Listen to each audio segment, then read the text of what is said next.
What if it's not what you think it is? What is it then? Well, what if it's you're making stuff up in your head, but it's actually something else that's going on? It's just people who are maybe they Illuminati. It is. That's what it is. I thought so. Everyone in the group who already knew each other, they decided to go to the same event.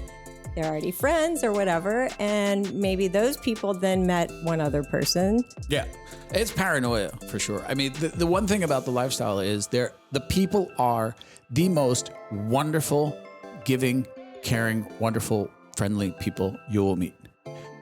It also holds the most insecure people you will ever meet as well, because it is a very vulnerable place to be in, and you open yourself up. And with those vulnerabilities, it is a mix of, and I've said this before, and I'm going to say it until the day I die. And the way I look, that's probably within a week or two. The combination is so close to high school. It's scary. It's because you have these feelings and these general sort of, I want to be a good person, and I'm sort of doing these new things. Life is so new and everything is sort of so exciting but in your pubescent years, things are new, exciting. You want to be a good person, but you're also really insecure and scared of everything. Yeah, you're vulnerable. I think that you hit the nail on the head with that. And when we get vulnerable, we open ourselves up to ridicule and comparison and, all these other things. So that is one of the things where the lifestyle clashes with the people that are in it, because it is such a wonderful euphoric feeling. And you get addicted to it, right? Yeah. But when you go to these parties and you go to these events, you go to these clubs, you are going to run into what feels like, which sometimes legitimately are, cliques. But you'll hear the word cliques. Cliques. Oh, they're cliquey. Yeah. There's a clique there. Oh, they're kind of cliquey. I don't like it. They're cliques. You'll hear it over and over again. It's a trigger word for sure. And what that means is there's people and I'm not in that group. Right. And it's not that there aren't legitimate claims of that. There for sure are, right? Oh, But for sure, they're also not. And what you had just said in the beginning of this is, again, we do events, we can see this happening. Sometimes 5 couples that know one another book the same event. Yeah. They know one another well. They go to this event. Let's just say, for instance, each couple within that event meets one couple outside of that group and just gets along with them. There are now a group of 20 individuals that are having a good time together. And that feels very much like a clique. And what happens from our perspective is a lot of these people are wallflowers. They don't have the strongest personalities. Yeah. They don't have the most self-confidence. So what they do is they immediately use that trigger word. Oh, it's cliquey. I don't want it. And that's my out. It's cliquey. They don't want me in. And I'm going to tell you this, Lauren, my love. Yes. You and me have been on both sides of this. We have absolutely. Been inside that clique. We have been on the outside of that clique. And when you're on the inside of that clique, you don't know what's happening. You're not really aware that there's a group that is formed that people perceive as impenetrable. No, you're just having a good time. Yeah.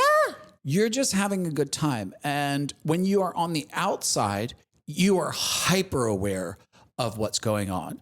You feel like that kid that has been locked inside of a locker, and you can hear all of the fun that's happening inside of the lunchroom. And the thing is you have to remember that no one at these parties, at these events or these clubs, no one is responsible to make you feel comfortable. And there is an amount of responsibility that you have to take with yourself to be assured that you are a fully functional adult that knows that at different parties, there are going to be different levels of social hierarchies. It just happens. It just happens. It happens at the office Christmas party. It happens in the office where you go every day. It happens everywhere. But we're not talking about a lifestyle event where there's such emotion and a feeling of being left out. There's no opportunity when I'm talking about when I'm at an office party, right? Because I don't want to rim Barbara. It's not a lost opportunity for me. I don't care if I'm in that clique. You know what I mean? You're like, I don't care. I see Barbara once a year. I don't really care. Yeah, no, I wasn't saying that. I was saying like you. And by the way, Barbara's husband, already rimmed him. yeah. But there's no comparison. There's a hierarchy. There is a social hierarchy that you have to learn. So as an adult, learn the hierarchy and be out of the wallflower stance. You have to get out of that mental thinking. You have to get out of that wallflower stance. You have to get out of that victim state. And if you can't get out of that victim state, then you have to feel like, all right, well, then I'm just going to make the best of it. But you got to not blame everybody else for you feeling alone. Also, I will add this, as mean as it sounds, if you are a person that often comes back from these parties saying that was really cliquey. Oh, and that party was really cliquey too. And that was really cliquey too. Maybe, I don't know, Karen, maybe you're not the easiest person to get along with. It's possible that people just don't want to hang out with you or you, sir. Like, I don't know, but maybe you want to take some social clues. You may be not the coolest person to hang out with. Again, I'll say this again. I have seen the people that have been at our parties that can be a bit annoying. And then on the other side, claim that a party felt cliquey. And you want, with all of your being, to say, no, sweetie, you're annoying AF. It's not cliquey. You're just kind of annoying, and they've had enough of you. And that's just the way it is. Now, what these people do, which annoys us even more, is they then take that energy, they go to the next party. And when they find their clique. Oh, they're Karens. When they find their clique, they trash every other party that they didn't have a good time at. Now, what did you just do? They just became their own clique. You just became a clique. So, oh my God. So it gets back to you and you go, well, you're just dividing. If you really, really are anti-clique, then don't divide.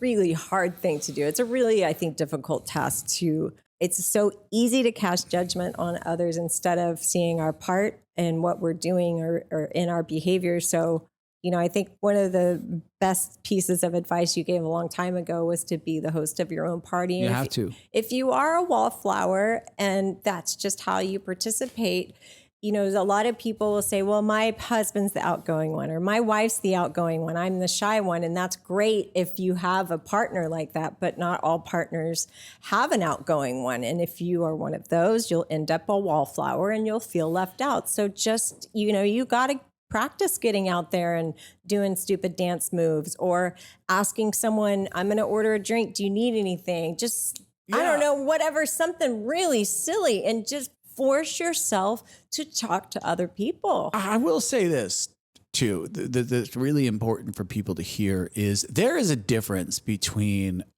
being social and trying to have sex with a couple, because all too many times there are cliques, right? They do exist. There are protective little cliques where they're like, for whatever reason, they're like, this is the circle that we feel comfortable with.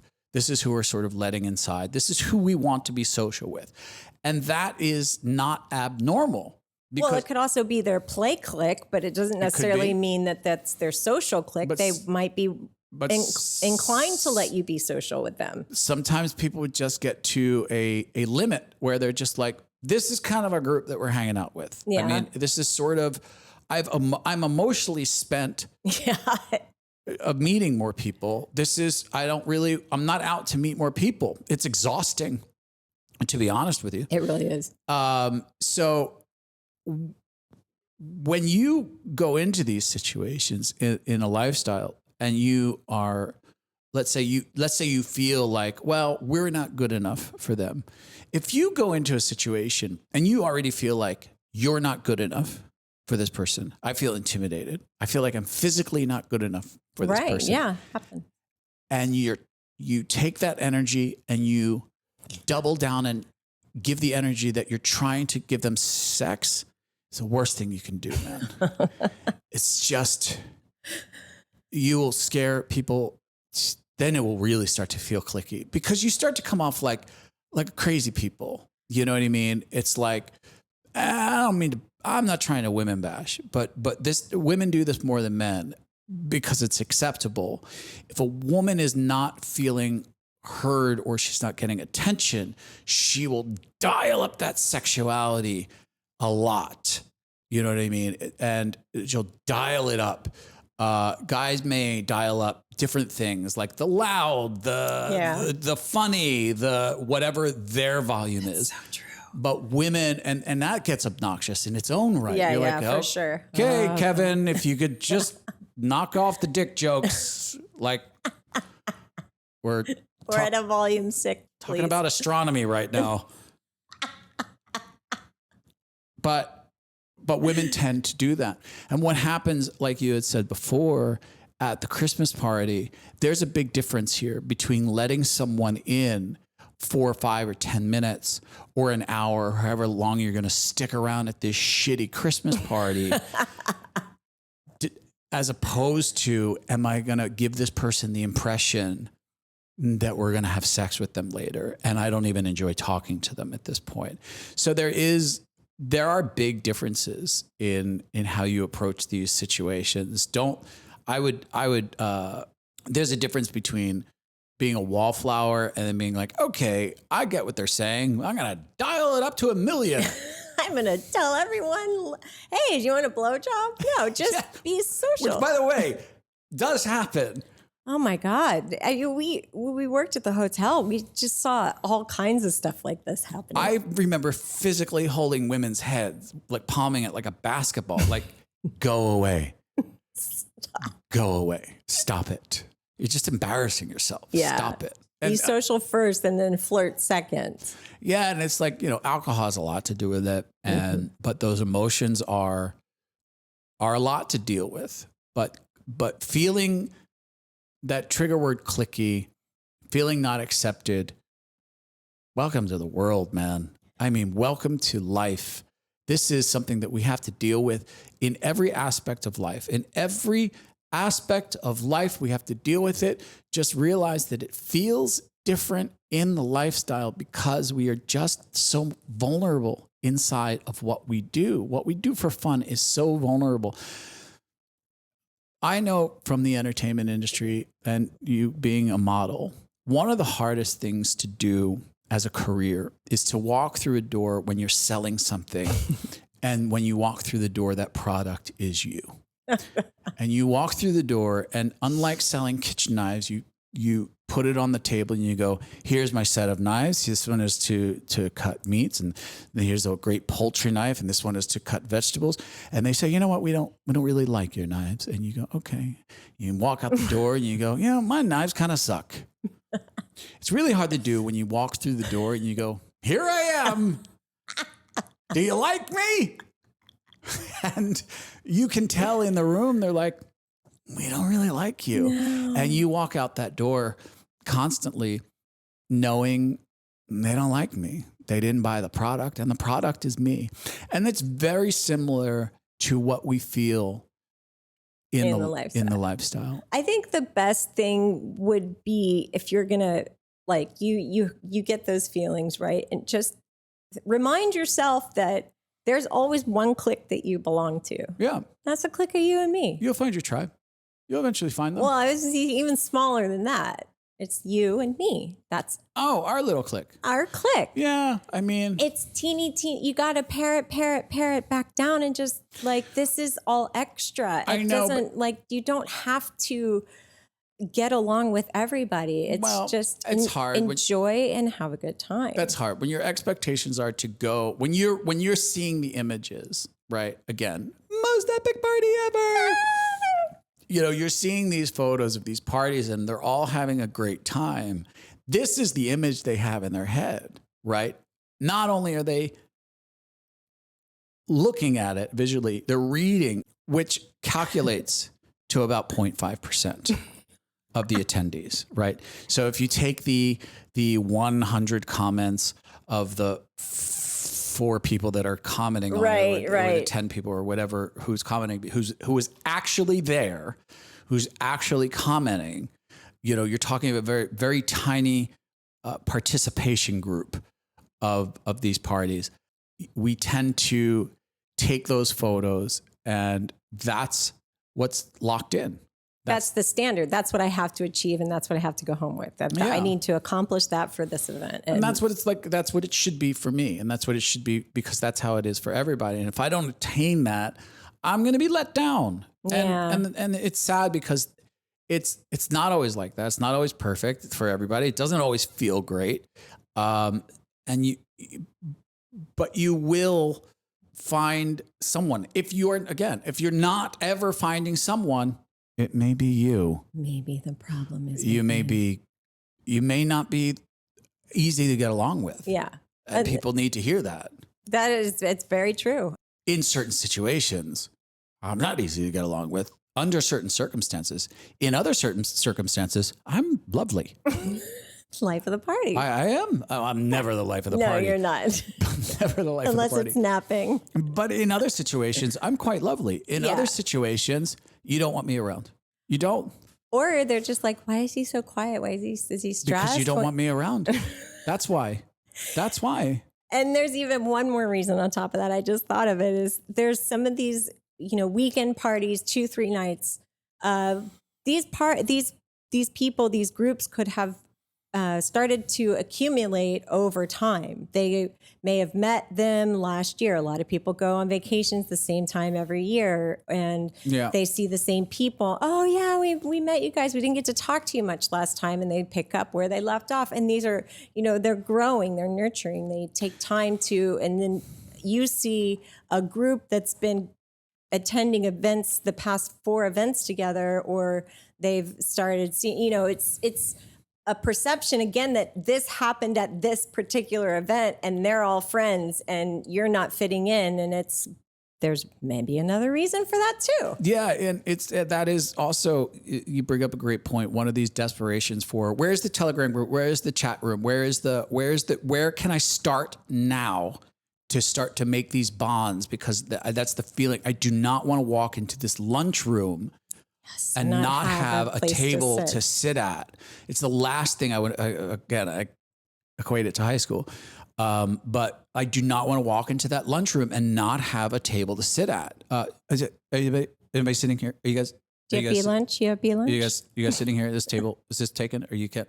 It's a horrible feeling. Oh, it was the worst. I hated lunch. Getting new lunch every semester was the worst. And what I loved about working at a hotel was there was so much less of that. It was just like, and who's walking through the door today? Who knows? I don't know. That's who you're getting is who you're getting.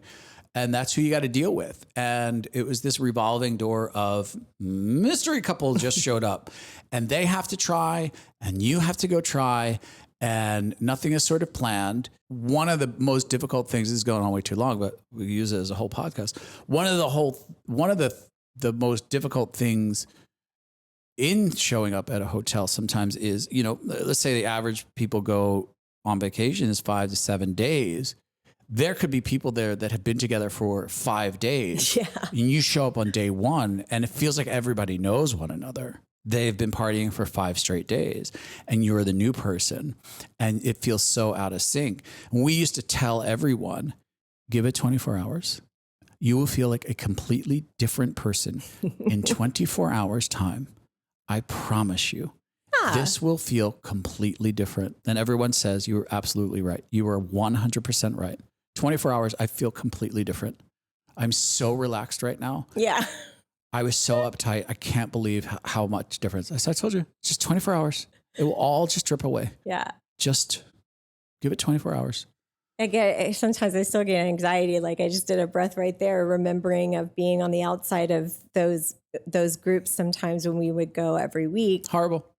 And you're like, you have to go invite them to the workshop. And I'm like, horrible. I can't, I don't want to go penetrate that group. They're physically forming a circle. Yeah, physically form a circle. And you're like, no, you have to go. The workshop isn't going to work if there's no people in there. You got to go penetrate that group. And it was a big lesson, I think, to understand this whole concept of the cliques. And they weren't cliques. They weren't. No, because they were forming a circle. It was not a physical circle that for you to, they weren't like, keep everyone out, form a circle so no one can get in, no one can penetrate. That's not what they're doing. It's once you physically make eye contact and say, hi, how are you? Everything changes. But the people would part. They'd be like, come in here. Oh my God. They'd introduce me. If people knew me, if they didn't, they'd be like, oh yeah, we heard about that. That's so awesome. Again. Something. And again, perception. Volume 5, not volume 10, not volume 1, volume 5, right in the middle. Hi, how are you? Not, oh my God, how are you guys? What's going on? Where are you guys from?